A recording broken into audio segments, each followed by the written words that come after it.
But this is, I just want to show you the absolute, just how they're almost like the Biden administration is just displaced, and our politicians in general, specifically our establishment politicians that do that let them eat cake thing, and they just have no idea really what's going on. They're so displaced from real world, real working class people of what is actually going on that they have common gaffes, just such as this one. So this is Kamala Harris.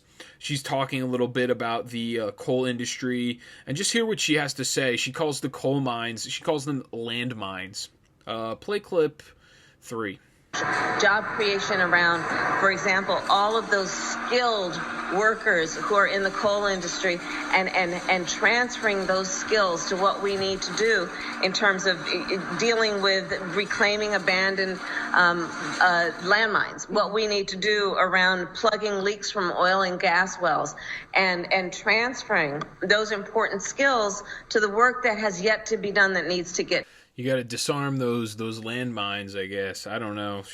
So this is what we get from the Democrat Party. We get, okay, your jobs are all gone and abolished, but we're gonna do clean energy, and clean energy is not coming right now. It's coming in a couple years from now.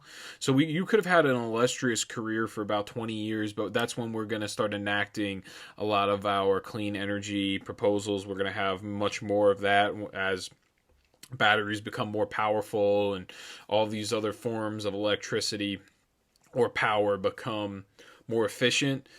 We're going to do that. So in the meantime, those 20 years forward, in the meantime, we'll just get rid of all your jobs now. And then for 20 years, you could sit around. And then by the time you're ready to retire, then you can go get a job manufacturing solar panels, which is, once again, I've explained this is subsidized by the government. These are not industries that are doing very, very well. Not much, not even close to the amount of money that's being brought in by the oil industry. So if you're going to go do that job manufacturing solar panels, those will all be jobs that are going to be low paying, or if they're subsidized by the government, they're going to be taxpayer jobs. And that was something that the Secretary, the Commerce, I think her name's, what was her name again? Gina Raimondo, the Commerce Secretary, was explaining. Well, that's going to create more jobs. No, having government workers does not create more jobs. Like I said before, government workers, government is a loss. It is a net zero every single year on the economy. Not even a loss, but is also actually a negative on the economy every single year to our GDP. Having to run the government is a negative on GDP every single year. So adding jobs through the creation of the government spectrum just is not real. That's not real adjustment to jobs.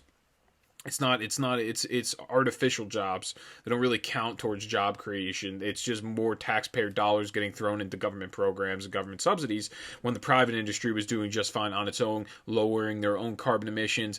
The United States, before the Paris Climate Agreement, after they got out of it, that year afterwards, the United States, of all of the countries that were involved in it, lowered its net carbon emissions the most, and they were not in the Paris Climate Agreement. So it is complete BS being in that agreement. It only restricts the United States, and the United States has to throw more money into it, and then other countries around the world just don't follow it.